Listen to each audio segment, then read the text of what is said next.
अस्सलाम वालेकुम नाज़रीन, मैं हूं आपका होस्ट अहमद साबिर सुबानी। प्रोग्राम नो पॉलिसी में आज हम बात करेंगे नाज़रीन, मुल्क में इस वक्त पेट्रोल और गैस का एक बहरानी सी कैफियत तारी है, जिसकी वजह से गवर्नमेंट ने इस बहरान से निपटने के लिए स्कूल्स भी बंद कर दिए हुए हैं। और आपने PSL के मैच भी देखे होंगे जो बग़ैर शायकीन के वो मुनक्कद करवाए जा रहे हैं, और कहा जा रहा है लाइटों को भी एहतियात से इस्तेमाल किया जाए। इसकी जो एक ही बड़ी वजह है वो है ईरान, अमेरिका और इसराइल जंग, जो कि तवील पकड़ती जा रही है, और इस वजह से ये बहरान भी शिद्दत इख्तियार कर रहा है। ये सिर्फ पाकिस्तान में नहीं, दुनिया के और ममालिक में भी जारी है। और ईरान ने आपने हॉर्मुज़ बंद की हुई है, जिसकी वजह से बहुत ज़्यादा ऑयल सप्लाई जो है ना तातुल का शिकार है। अच्छा, इस पे हम आज बात करेंगे और ये देखेंगे कि ये जो बहरान है इसकी वजह से पेट्रोलियम प्राइसेस में भी दिन ब दिन इजाफा हो रहा है।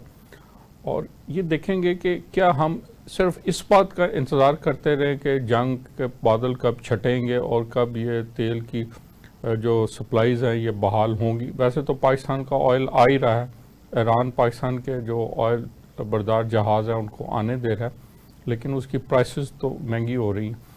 कि जंग छटे तो फिर ये हमारी सूरत हाल बेहतर हो, या इस तरह के बहरानी सूरत में हम अपने मुल्क के में रहते हुए हम कैसे इससे निपट सकते हैं, इसको कैसे हैंडल कर सकते हैं, इस एनर्जी क्राइसिस को, हमारे अपने रिसोर्सेज को हम किस तरह इस्तेमाल में ला के टैप करके इस बहरान को हल करें। कुछ आगे हम हाथ पे हाथ रख के इंतज़ार करें कि जी जंग कब बंद होगी। इसके लिए हमारे मेहमान का मैं आपको तारुफ कराता हूँ। हमारे साथ डॉक्टर फरीद मलिक साहब हैं, साबिक चेयरमैन पाकिस्तान साइंस फाउंडेशन है और बड़े माहिरनाज साइंसदान हैं। डॉक्टर साहब, मैं आपको अपने प्रोग्राम में खुश आमदीद करता हूँ। थैंक यू सर, बहुत मेहरबानी, शुक्रिया। डॉक्टर साहब, एक तो आपने हालिया एक अपना आर्टिकल लिखा था, उसमें तो आपने एक पैडल पावर की बात की थी, यानी कि साइकिल चलाने को कि ये शो, उसकी एक पूरी हिस्ट्री बताई थी और बताया था कि हम अपना एक तो ये बहरानी कैफियत जंग की, तो दूसरा हमें जो हमारा सबसे ज़्यादा इंपोर्ट बिल है वो ऑयल का है, इसको भी अगर हम कर्टेल कर लें तो ये हमारी मुल्क की मौशत में बड़ा खातर ख्वाह हेल्दी इजाफा हो सकता है। अच्छा, एक तो मैं इस तरह आता हूँ कि एक तो अवाम की ज़िम्मेदारी है, अवाम अपने तौर पे क्या कर सकते हैं, कैसे एफिशिएंट यूज़ कर सकते हैं अपनी एनर्जी का, और दूसरा गवर्नमेंट सतह पे क्या क्या चीज़ें हो सकती हैं। और डॉक्टर साहब, आपने तो काम भी किया हुआ है, रिसर्च भी है, तो कुछ बताएंगे कि गवर्नमेंट को क्या अपने जो वसाइल हैं उसको कैसे टैप करके तो इन चीज़ों से हैंडल कर सकते हैं वो। देखें जी, एक तो वसाइल का इशू है, दूसरा इस्तेमाल का इशू है। मैं ये समझता हूं कि मैं हुकूमत में भी रहा हूं और हुकूमत के बाहर भी रहा हूं। ये जो फ्री पेट्रोल है और जो फ्री यूज ऑफ एनर्जी है, ये बिल्कुल खत्म होना चाहिए। ये दुनिया में कहीं नहीं होता। यानी कि आपका इशारा गवर्नमेंट ऑफिशियल्स को जो फ्री पेट्रोल और वापडा के एम्प्लॉयज़ को फ्री बिजली, और हमारे जो गवर्नमेंट फंक्शनरीज हैं जो हुकूमत के वज़रा वगैरह हैं उनको फ्री चीज़ें मिलती हैं। जी, ये बिल्कुल दुनिया में कहीं नहीं होता। ये बंद होना चाहिए, खत्म होना चाहिए। और ये जो मुफ्त भरी है ये बिल्कुल खत्म होनी चाहिए। ये इससे वो माल मुफ्त दिल बेरहम वाला। और अभी भी मैं सरकारी सतह पे ये देखता हूं कि कोई वो बंदिश या कोई वो सिर्फ दफ्तर बंद करने से ये चीजें नहीं जाएंगी। इनको माइलेज अलाउंस दे दिया जाए और फ्री जितनी भी चीजें ये बंद की जाए, खत्म की जाए। पहले तो चीज ये है। लेकिन डॉक्टर साहब वो कहते हैं कि जी गुड गवर्नेंस के लिए ये वसाइल बहुत जरूरी हैं। कहाँ है गुड गवर्नेंस? जीरो गवर्नेंस है। मेरा मतलब गुड गवर्नेंस को फिर कोई परफॉर्मेंस से टाई करें, कोई लोगों की शिकायत से टाई करें। फिर दफ्तर में 11 से पहले कोई लोग नॉर्मल हालात में नहीं आते। गुड गवर्नेंस कहाँ है? It's just a myth. Doctor साहब, आप शायद इश्तहारात नहीं देखते अखबारात में, इतने ज़बरदस्त इश्तहारात हैं और वो मुंह बोलते सबूतों के साथ गवर्नेंस बताई जा रही है, और डे टू डे बताई जा रही है। और फिर शायद आप जी। सड़कों पे भी कम सफ़र करते हैं, हर चौक चौराहे पे गवर्नमेंट की कारकर्दगी का मुंह बोलता सबूत पेश किया जा रहा होता है, बड़े बड़े फ्लैक्सेस और बोर्ड्स की सूरत में। तो गवर्नेंस तो एक ज़बरदस्त चीज़। नहीं, वो प्रोजेक्शन है। यस, आप बिल्कुल ठीक कह रहे हैं। वो प्रोजेक्शन है, एक उनको सेटिस्फैक्शन इंडेक्स कोई कर देते हैं, कोई लोगों से इनपुट्स ले लें तो आपको पता चल जाएगा। मैं हमेशा से, मेरा पॉइंट ऑफ व्यू ये रहा है कि when it comes to governance, Punjab is the worst province, क्योंकि ये बिल्कुल पीपल सेंट्रिक प्रोविंस नहीं है। मगर बहरहाल हम एक और डिबेट में चले जाएंगे अगर हम इस तरफ चल पड़े। मेरा जो एक्सपीरियंस रहा है inside and outside the government, सबसे जो बेहतरीन हुकूमत है, जो हुकूमती मशीनरी है और जो गवर्नेंस है, वो आजाद कश्मीर में है। Right. और जो वर्स्ट है वो पंजाब में, आज़ाद में। आज़ाद क्योंकि यहाँ कश्मीर, थोड़ा सा बताएंगे आज़ाद कश्मीर को आप किस तरह बेहतर रैंक कर रहे हैं? वहां सर्विस ओरिएंटेड है, यानी वो दरवाजे जो हैं वो सबके लिए खुले होते हैं, आप किसी को भी मिल सकते हैं, आम लोगों के लिए, प्रोटोकॉल नहीं है। आम लोगों के जी। लिए गवर्नमेंट फंक्शनरी अवेलेबल होते हैं। बिल्कुल फ्रीली अवेलेबल होते हैं, एसेसिबल होते हैं, दरवाजे खुले होते हैं। वहां ये कोई चपड़ासी और ये उसका और अपॉइंटमेंट और फलाना और लटरम पटरम, इस तरह की कोई चीज नहीं होती। अच्छा, उसके बाद जो है केपीके बहुत अच्छा है, मेरा जो एक्सपीरियंस रहा है केपीके भी अच्छा है। Azad Kashmir is the best, Gilgit Baltistan भी अच्छा है, बलूचिस्तान भी बेहतर है, फिर सिंध है और फिर Punjab. Punjab is the last. एक तो यहाँ गवर्नेंस भी नहीं है और ऊपर से बदमाशी भी है, ठीक? यानी एक काम ना करना और ऊपर से बदमाशी भी कर, ये जो है, ये पंजाब का जो गवर्नेंस सिस्टम है, जितने भी इश्तिहार लगा रहे हैं, पोस्टिंग लगा लें, क्योंकि मैं खुद रहता हूँ पंजाब में, मैं एक्सपीरियंस करता हूँ, दिस इज द वर्स्ट। और इसको ठीक करना, ये बगैर कोई गवर्नेंस के जितने क्लेम है, इससे लोगों को और गुस्सा आता है जब वो तस्वीरें देखते हैं और वो इंटरसेक्शन में वो देखते हैं। मगर हमारे, क्योंकि आज की डिस्कशन एनर्जी रिलेटेड है, जी जी। तो मैं समझता हूँ कि जो बरायात हैं, जो ये फ्री चीजें हैं, ये बिल्कुल बंद होनी चाहिए। गाड़ियां विड्रॉ होनी चाहिए, दफ्तर में पार्क हो जानी चाहिए, उनको कन्वेंस अलाउंस दे दें, माइलेज अलाउंस दे दें, जितना उनका माइलेज है दफ्तर से घर और घर से दफ्तर, वो उनको दे दें, तो वो that will be a better. अच्छा, अब नाउ कमिंग टू एनर्जी, हमारा जी असल में सर एक मैं यहाँ से ज़मीनी सवाल पूछना चाहता हूँ। जैसे एक दौर में, जुनेजिया दौर में वो किया गया था, एक स्टेप्स लिए गए थे जी 1000 सीसी गाड़ी पे उन्हें कह दिया गया था इससे ऊपर गाड़ी नहीं होगी और इतना पेट्रोल होगा। जी, लिमिट किया गया था, बिल्कुल बिल्कुल बिल्कुल, वो ठीक है। हाँ, उस वक्त वो, क्योंकि वो इंपोर्टेड गाड़ियां थी तो उन्होंने 1000 सीसी किया था। इस वक्त क्योंकि हमारे मुल्क में गाड़ियां सैंपल हो रही हैं, तो 1300 सीसी तक भी हम जा सकते हैं, वो विच इज ओके। मैं भी जो साइंस फाउंडेशन मैंने चार्ज लिया, तो मेरे पास भी 1000 सीसी की गाड़ी थी, ठीक, और कोई मसला नहीं था। तो ये बिल्कुल हमारे यहाँ जो मौज मेले हैं, ये जो एसयूवीज हैं और करोड़ों रुपए की जो गाड़ियां हैं, ट्रांसपोर्ट है, ये मजाक खत्म होना चाहिए। We are a poor country, this should end, number 1। Number 2 चीज ये है कि हमारा जो सारा एनर्जी सिस्टम था वो गैस बेस्ड था, क्योंकि 1952 में जो सुई गैस की दरियाफ्त हुई, उसने हमारी दुनिया ही बदल दी। और वो जो सुई गैस है, वो जो 100 साल का डिपॉजिट था, हमने 50 साल में उसको मिस यूज करके उड़ा दिया।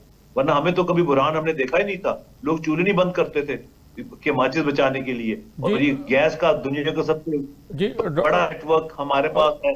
डॉक्टर साहब, एक दौर में हम एनर्जी सरप्लस था हमारे पास। जी बिल्कुल बिल्कुल, बहुत अरसा रहे एनर्जी सरप्लस, और अब एनर्जी शॉर्टेज में एनर्जी शॉर्टेज में आ गए। दूसरा ये कि हमने ऑल्टरनेट जो रिसोर्सेज वो टैप नहीं किए, जो नई गैस डिस्कवरीज हैं वो हम बहुत देर से लाइन पे लाए। फिर कोला जो था वो टोटली इग्नोर्ड रहा। जो थर का कोला 175 बिलियन टन कोला है, जब सारी दुनिया कोले से बिजली बना रही थी, कोले से गैस बना रही थी, कोले से वो डीजल बना रही थी, हमने कोले को टच ही नहीं किया। हमारा ख्याल था ये जो गैस का डिपॉजिट है ये ताहयात चलेगा। This is what we did. अच्छा, फिर ये है कि वो वापडा को जब अनबंडल किया गया, तो वो जो हाइडल का फोकस था वो भी खत्म हो गया।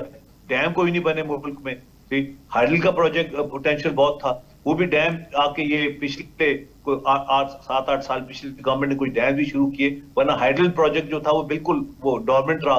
फिर हम चले गए फ्यूल ऑयल की तरफ से, वो उससे हमने बिजली घर बनाने शुरू कर दिए। तो हमने कोई हमारा गेम प्लान ही सही नहीं था, ये अभी भी नहीं है सही गेम प्लान। इशू ये है कि इस वक्त हमारा जो इस वक्त रिसोर्स है पाकिस्तान का वो कोयला है, 175 बिलियन टन कोयला है। जो कोयला निकल रहा थर्ड है कोल की बात कर रहे हैं जी। जी थर सबसे बड़ा डिपॉजिट थर का ही कोयला निकल रहा है। अच्छा डॉक्टर साहब, मैं ये पूछना चाहता हूँ कि कई साइंसदान इसके हक में हैं, कई साइंटिस्ट इसके खिलाफ हैं। वो कह रहे हैं कि इट इज़ अ बैड कोल, और ये ऐसे ही बात कर दी कि इसकी गैसिफिकेशन हो जाएगी और ये नहीं हो सकती। कोई कहते हो जाएगी क्या? हो गई, मैंने खुद किया, I have led the activity, लेकिन मैंने खुद हमने गैसिफिकेशन। कई हमारे जो आला दिमाग बहुत ज्यादा जो ज़हीन लोग हैं वो इसको नहीं मानते।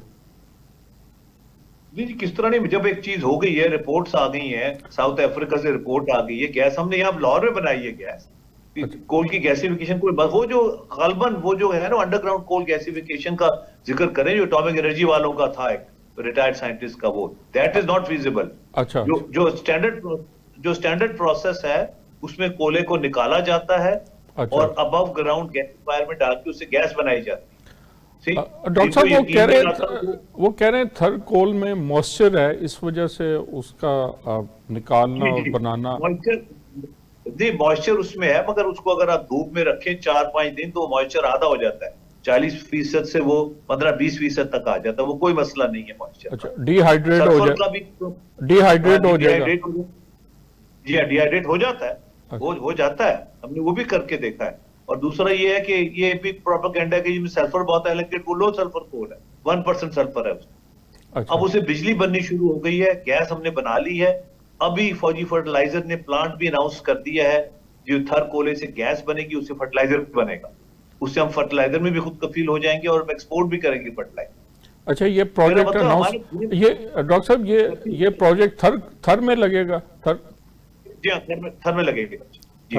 वो जो ब्लॉक नंबर 2 पे जो कोला माइनिंग हो रहा है, जिससे तो बिजली बन रही है, उसी कोले से गैसिफाई किया जाएगा और उस गैस से फिर फर्टिलाइजर बनेगा।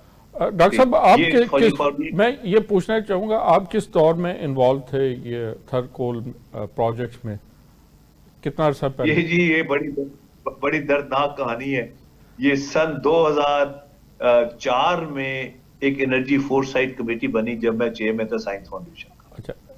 उसके अंदर मुझे एक गवर्नमेंट कोल का जी गवर्नमेंट प्लानिंग कमीशन ने बनाई थी, एनर्जी फोरसाइट कमेटी। अच्छा। जी, डॉक्टर अकरम शेख उस वक्त डिप्टी चेयरमैन थे प्लानिंग कमीशन के। उन्होंने एक कमेटी बनाई, जो सुई सदन के उस वक्त के एमडी है मुनव्वर बसीर अहमद, वो ऐड कर रहे थे उस committee. Right. With my background in mining and metallurgy, उन्होंने मुझे कोले का इंचार्ज बना दिया। राइट। तो मैंने कोले को फोकस किया, कोले पे काम करना शुरू किया। मैंने सारे कोले वालों को बुलाया इस्लामाबाद में, कंसेंसस हुआ कि जी थर कोल इज द लार्जेस्ट, तो वी शुड फोकस ऑन थर कोल। सो मैं 2004 से अब तक थर कोल पे मैंने उस पे बहुत रिसर्च की है, टाइम गुजारा है। रुकावटें जितनी रास्ते में आई, ब्यूरोक्रेटिक रास्ते की रुकावटें और रिटायर्ड साइंटिस्ट की रुकावटें और प्रोपेगेंडा, वो सारा करते कराते 2018 में हमने कोला निकालने में कामयाब हुए। 2 माइंस वहां चल रही हैं, उससे बिजली बन रही है। अब उसी कोयले से हमने गैस भी बना ली है, अब उस गैस से फर्टिलाइजर बनेगा। और इंशाल्लाह मैं अभी भी नेगोशिएट कर रहा हूं कुछ, क्योंकि इस वक्त इन्वेस्टमेंट का काफी प्रॉब्लम है पाकिस्तान में, कि वो उससे हम गैस भी बनाएं। सर, और जो LNG कितनी इन्वेस्टमेंट चाहिए आपके पास, उसकी फिजिबिलिटी? तो ये जो जी फौजी फर्टिलाइजर वाले जो हैं, वो 1.2 बिलियन का उनका प्रोजेक्ट है, जिसमें वो गैसिफिकेशन भी होगी और फर्टिलाइजर भी बनेगी। वो गैस यूज होगी फर्टिलाइजर में, फर्टिलाइजर बनाने में। और सर, अगर उसकी बिजली बनाई जाए तो तब कितना प्रोजेक्ट लगेगा? देखें जी, वो बिजली सबसे सस्ती जो है वो कोला जला के बनती। राइट। इस वक्त दुनिया की 56% बिजली जो है वो कोला जला के बनाई जाती है सारी दुनिया। हमारे साहिवाल में भी कोल पावर प्रोजेक्ट है, जो कि इंपोर्टेड कोले पे चल रहा है। में थोड़ा कम हो रहा है, अब आस्ता क्योंकि उनके पास ऑल्टरनेट रिसोर्सेज उन्होंने डेवलप किए हैं। चाइना भी जो है वो सोलर की तरफ जा रहा है आस्ता आस्ता, मगर इस वक्त जो मेजर यूज है कोले से बिजली बनाने का, वो हिंदुस्तान में और चाइना में इस वक्त। तो आप सर कह रहे हैं 1.2 बिलियन का वो फौजी फर्टिलाइजर ने किया, तो हम क्यों नहीं जी कर सकते सर? हम 12 अरब का जहाज खरीद सकते हैं गुड गवर्नेंस के लिए, तो 4-5 नहीं, ये मैं डॉलर की बात कर रहा हूँ। जी। मैं बिल्कुल हम भी कर सकते हैं। मैं जी 1.2 बिलियन डॉलर की बात कर रहा हूँ अच्छा जो इन्वेस्टमेंट हुई है फौजी अच्छा फर्टिलाइजर की। अच्छा वो बिल्कुल आपकी बात बिल्कुल ठीक है। अगर 12 बिलियन रुपए का हम जहाज खरीद सकते हैं सर। तो उससे 47 हम guess. I guess 47 million dollars का। जी जी जी। तो ये कोई इस वक्त जो टू स्टार्ट गैसिफिकेशन, ये कोई हम कोई 200 to 300 मिलियन डॉलर से हम गैसिफिकेशन शुरू कर सकते हैं, क्योंकि अब माइनिंग हो चुकी है। देखा ना, अच्छा कोला निकल रहा है। जब कोला, पहला चैलेंज था कोला निकालना, राइट। ठीक, वो निकल चुका है। अब now sky is the limit. और इतना कोला है, ये तो 1000 किलोमीटर पे फैला हुआ है। ये दुनिया का one of the largest deposit है। और इसका जो ऑयल पोटेंशियल है, या जो एनर्जी पोटेंशियल है, वो सऊदी अरेबिया और ईरान से कंबाइंड से ज्यादा है, एनर्जी पोटेंशियल ऑफ दिस यानी कि ये पाकिस्तान की सरजमीन के अंदर ये खजाना मौजूद है। जी हाँ, बिल्कुल ब्लैक गोल्ड इसको मैं कहता हूँ। इससे हम डीजल भी बना सकते हैं, फर्टिलाइजर भी बना सकते हैं, इससे हम गैस भी बना सकते हैं, और बेशुमार, चाइना में तो बेशुमार केमिकल्स बन रही है और इससे। इससे कई कई केमिकल। बिजली भी बनेगी। बिल्कुल, बिजली तो बन रही है, ऑलरेडी बन रही है। बट बिजली तो कोयले को, जी हाँ, बिजली तो ऑलरेडी बन रही, शुरू हो गई है। ज्यादा मगर बिजली के हमारे पास और भी, जी हमारे पास और भी ऑप्शंस हैं। बिजली जो हमारे पास, एक तो सोलर का ऑप्शन है, फिर हमारे पास हाइडल, अब जो है ना run of the river hydel project का बहुत पोटेंशियल है हमारे पास।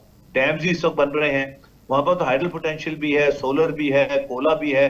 मतलब गेम प्लान कोई नहीं है। वो जो एनर्जी फोरसाइट कमेटी बनी थी 2004 में, अगर वही प्लान हम फॉलो कर लेते और उसको उसको फॉलो थ्रू करते, तो आज हम इस क्राइसिस में ना होते। ठीक है सर ना। एक तो हमारी ये, सर असल में हम गेम प्लान की बजाय हर रोज नई गेम खेलने के आदी हैं। कभी कोई जी गेम जी शुरू हो जाती है, कभी कहीं कोई गेम जी। शुरू हो जाती है। वेस्टेड इंटरेस्ट बहुत है, पर्सनल इंटरेस्ट बहुत है, वेस्टेड इंटरेस्ट बहुत है। ठीक, तो इसमें फिर कई गेमें शुरू हो जाती हैं, गेमों के अंदर गेमें शुरू हो जाती हैं, एम्पायरों के साथ मिला के गेम शुरू हो जाती है, एम्पायर चेंज कर देते हैं। तो ये हमारे यहाँ इस तरह के ड्रामे घड़े हैं यहाँ पे जो। प्लेयर भी, मेजर प्लेयर भी शामिल हो जाते हैं। हाँ जी हाँ, बिल्कुल बिल्कुल, ये भी होता है। ये बिल्कुल आपकी बात ठीक है।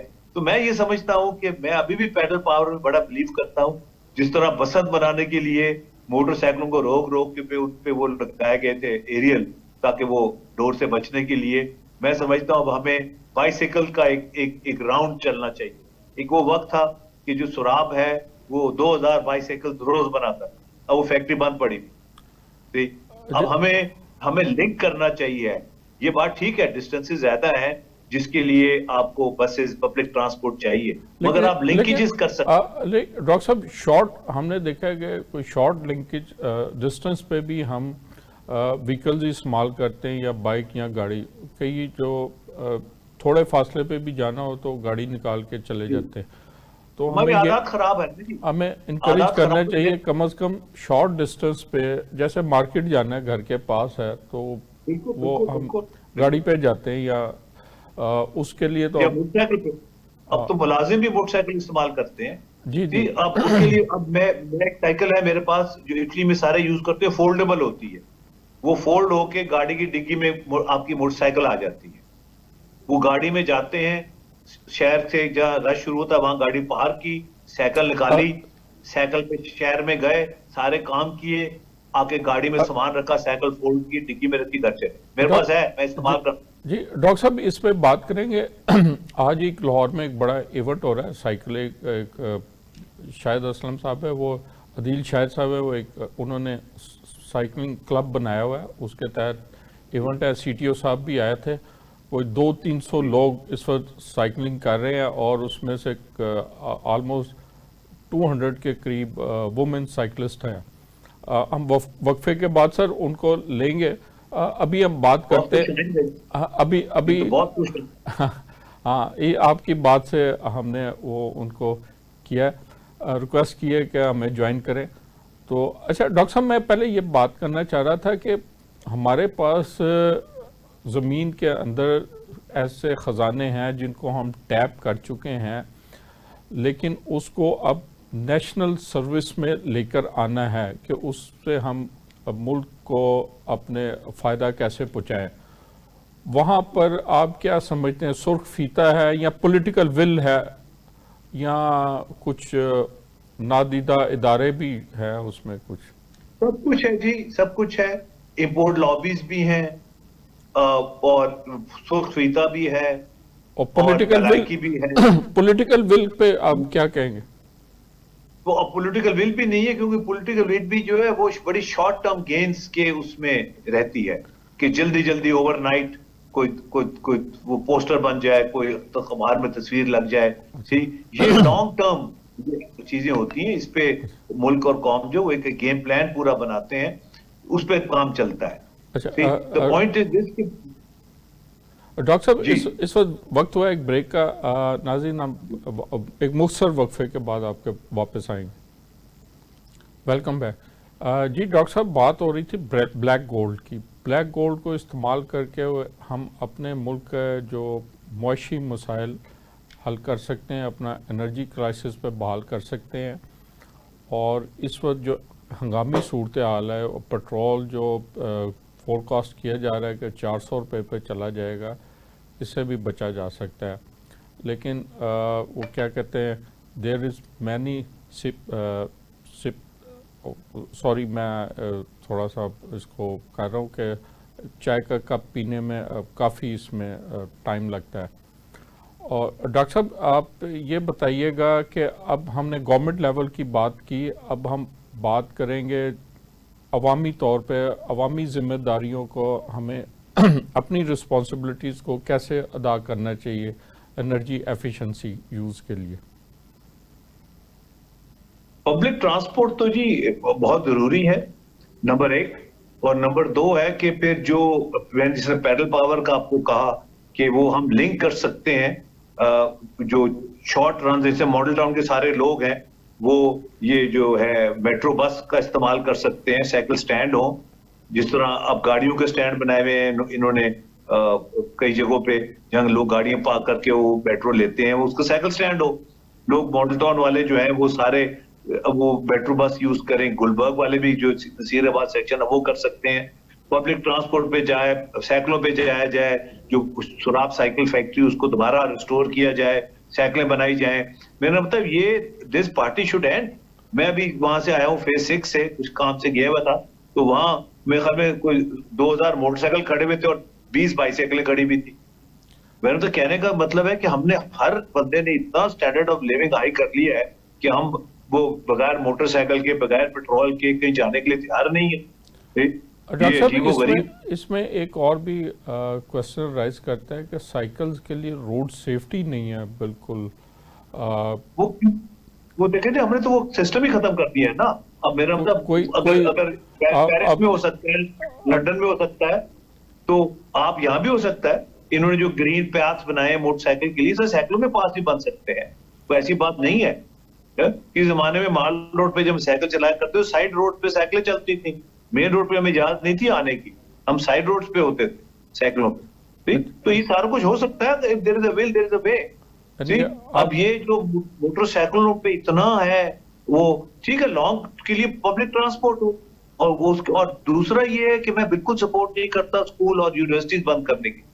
Education should be the last issue to be tackled. उसको सबसे अहम चीज है वो तालीम है। उसको आपने स्कूल बंद कर दिए, सर, कॉलेजेस बंद कर दिए, यूनिवर्सिटी तालीम बंद कर दी। तालीम तो हमारी तरजीह है ही नहीं सर।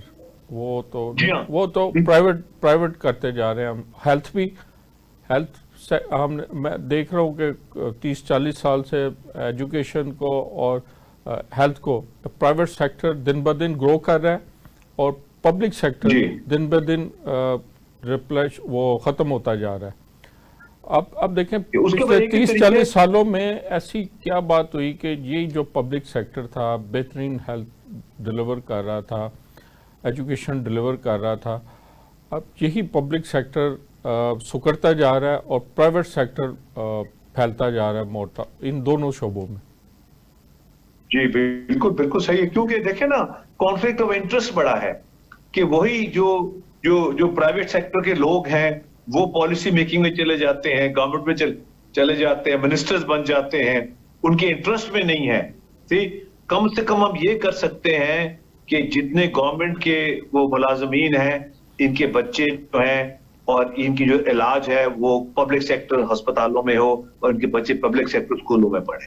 कम से कम ये कर सकते हैं। जो आप गवर्नेंस की बात कर रहे हैं, गवर्नेंस इतनी अच्छी है इस मुल्क में, तो वो एजुकेशन और हेल्थ में भी रिफ्लेक्ट होनी चाहिए। वो क्यों नहीं होती हेल्थ और एजुकेशन में रिफ्लेक्ट? सर है ना, वो उसमें होनी चाहिए रिफ्लेक्ट। सर ट्रांसपोर्ट का भी यही है, सर क्योंकि आपने उनको तो सबको गाड़ियां मिली हुई है। सर आपने उनको इश्तहार तो गाड़ियां मिली हुई है। सर मैं फिर आपको तवज्जो दिलाऊंगा इश्तहारात की तरफ। सर आप इश्तहार देखें, बेहतरीन हेल्थ है सर, आपके डोर स्टेप पे आपको दवाइयाँ मिलेंगी, क्लिनिक ऑन व्हील्स है, यानी कि आपका क्लिनिक्स जो हैं मोबाइल क्लिनिक्स बना दिए गए हैं, हर जगह वो मिल रहे हैं। जी और जी आप उसके नाम देखें ना, बड़े शानदार नाम है, अफसानवी नाम है जी इन प्रोजेक्ट्स जी के, जी ठीक है, वो भी बड़ा जी जी फैसिनेट करते हैं। तो आप खामखा पंजाब को आप अंडर एस्टिमेट कर रहे हैं और कश्मीर को आप बड़ा हाई रैंकिंग में लेके जा रहे हैं। सर कश्मीर में हेल्थ और एजुकेशन का क्या पोजीशन है? जी, मुझे एजुकेशन तो बहुत अच्छी है। उनका लिटरेसी रेट पाकिस्तान से बेहतर है। उनका लिटरेसी रेट कश्मीर का, हमारे कश्मीर का भी लिटरेसी रेट पाकिस्तान के लिटरेसी रेट से बेहतर है, क्योंकि वहां तालीम को सीरियसली लिया जाता है। ठीक? तालीम के शोबे से तो मैं वास्ता रहा हूं, तो मुझे इल्म है। हेल्थ का मुझे कभी मौका नहीं मिला, अल्लाह ना करे तो कश्मीर में जाके ये हो, मगर तालीम का तो डेफिनेटली मुझे बेहतर। मालूम है कि उनका जो लिटरेसी रेट है हमसे बहुत बेहतर है, और education is taken very seriously in Kashmir. ये तो मेरे चश्मदीद है, मैंने खुद ऑब्जर्व भी किया और देखा भी है। मगर इशू ये है कि जो सर्विस टू द पीपल, असल जो चीज ये है कि आप हुक्मरान हैं या आप उनके पब्लिक सर्वेंट हैं, आप मुलाजिम हैं, आपको मकसद सर्व करना है या हुक्मरानी करना है, ये तय होना चाहिए। पंजाब में ये अभी तक तय नहीं हुआ। ना सिर्फ हुक्मरानी है, हुक्मरानी के साथ बदमाशी भी है। नहीं, वो एक और एंगल है। सर हम बिल्कुल सर्व करते हैं, ये नहीं कि नहीं करते, लेकिन कहाँ करते हैं ये मैं ये नहीं बात कर सकते कि किन को सर्व करते हैं, लेकिन सर्विस तो हम बेहतरीन देते हैं ना। वो चाहे अवाम के हिस्से में ज़रा कम आता हो, लेकिन हमारी सर्विस के बड़े बड़े लोग कायल हैं। जी हाँ जी, बड़े बड़े लोग कायल हैं। ये आपने बिल्कुल सही कहा कि बड़े बड़े लोग कायल हैं। ये आपने बिल्कुल सही कहा कि बड़े बड़े लोग कायल है इस चीज के, क्योंकि वो कहते हैं ना कि वो जो चेन ऑफ कमांड है वो अपनी जगह है। ये बात तो आपकी सही है, ये तो मैंने बिल्कुल बात आपकी सही है, लेकिन वो जरा लोग भी वही जो मसला है ना ट्रिकल डाउन का, हमारी सर्विस जो है ना वो जरा ट्रिकल डाउन अभी उस तरह नहीं हुई। कुछ होगा कि वो एक दौर में आया था कि जी पाकिस्तान बड़ी तरक्की कर रहा है, लेकिन ट्रिकल डाउन इफेक्ट अभी नहीं आया, लेकिन आ जाएगा। तो मैं भी वही अल्फाज कहूंगा कि जो सर्विस का भी ट्रिकल डाउन इफेक्ट आ जाएगा। इश्तहारात की हद तक तो आ गया ना सर, ये भी तो देखें ना। जी जी जी जी वो आ गया है। अच्छा, now coming back to this crisis जो हमारा है, ये इसमें मैं समझता हूं कि ये इसका अभी तक कोई गेम प्लान नहीं है, सिवाय ये कहने के लिए हमने कीमत नहीं बढ़ाई और कंट्रोल कर लिया और ये कर लिया वो कर लिया। देखिए पॉइंट ये है, जो एनर्जी सिक्योरिटी भी जरूरी है, उसके लिए अफोर्डेबल और सस्टेनेबल होना चाहिए, और आपके अपने रिसोर्सेज होने चाहिए एनर्जी को, आपको उसको टैप करना चाहिए। ठीक, हमारे पास शेल गैस भी है, ठीक, वो भी उसको हमने अभी तक टैप नहीं किया। नेचुरल गैस है जो अभी तक हम लाइन पे लाने में कामयाब नहीं हुए। कोयला है हमारे पास, उसको हमने फुली एक्सप्लॉइट नहीं किया। हाइडल पावर है, उसको हमने एक्सप्लॉइट नहीं किया। सोलर भी उस हद तक नहीं किया। ये टू व्हीलर जो है ये सारे सोलर पे जा सकते हैं, जितने टू व्हीलर्स हैं। इस पे, और ये अच्छा ट्रेंड है कि टू व्हीलर जो है ये सोलर पे जा सकते हैं। जगह जगह चार्जिंग स्टेशन बनाए जा सकते हैं। फोकस शुड बी ऑन, क्यों गेम प्लान नहीं है। देखा ना, ये सारी जो चीज है कि सिर्फ तकरीरें करने से, ये इश्तिहार लगाने से हमारा एनर्जी क्राइसिस हम रिजॉल्व नहीं कर सकते। 2024-25 में $22 बिलियन का हमारा एनर्जी बिल था। क्या हम अफोर्ड कर सकते हैं इस किस्म का energy bill? We can not.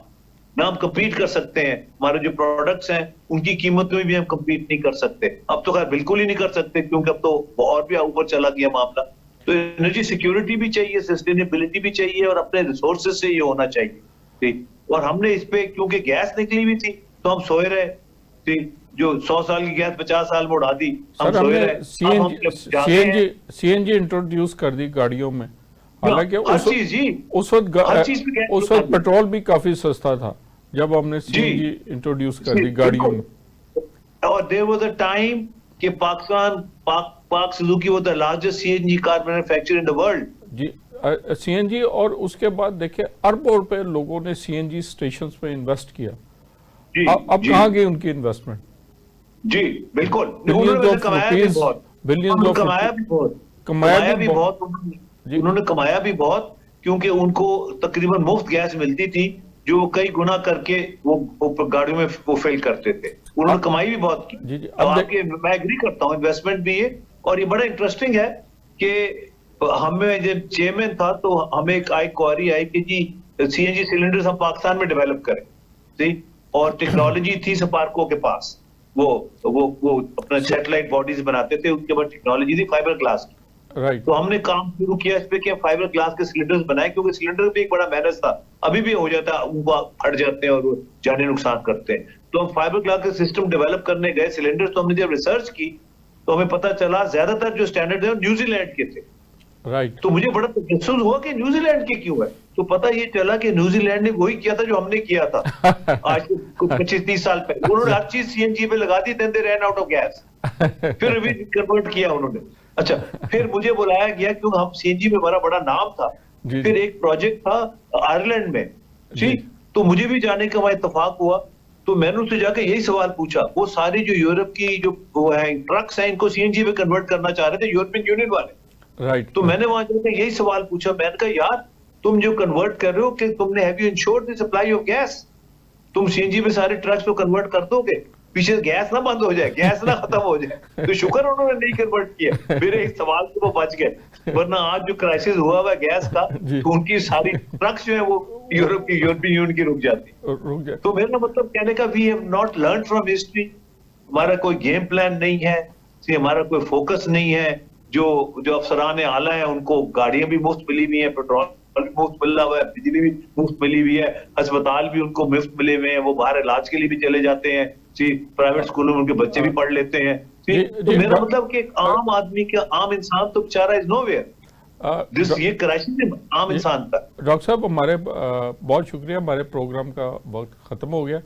नाज़रीन, आपने डॉक्टर साहब की गुफ्तगू सुनी। ये 2-3 पॉइंट्स हैं जिनसे हम अपने एनर्जी बहरान पर काबू पा सकते हैं, और ये बड़ी सीरियस गुफ्तगू है। पहले डॉक्टर साहब ने कहा कि ये जितनी मुफ्त भरी है गवर्नमेंट फंक्शनरीज़ की, ये ख़त्म होनी चाहिए, जिनको बड़ी बड़ी गाड़ियाँ मिली हैं और अनलिमिटेड पेट्रोल मिल, अगरचे कि सीलिंग है, लेकिन सीलिंग भी वो काफ़ी ज़्यादा है पेट्रोल की, वो एक किस्म का मुफ्त पेट्रोल होता है, और वो गाड़ियाँ कहाँ कहाँ घूमती हैं, बच्चों को स्कूल लेके जाती हैं, मार्केट हर जगह घूम रही होती हैं, इसके बावजूद भी चल रहा होता है, बिजली फ्री मिली हुई है।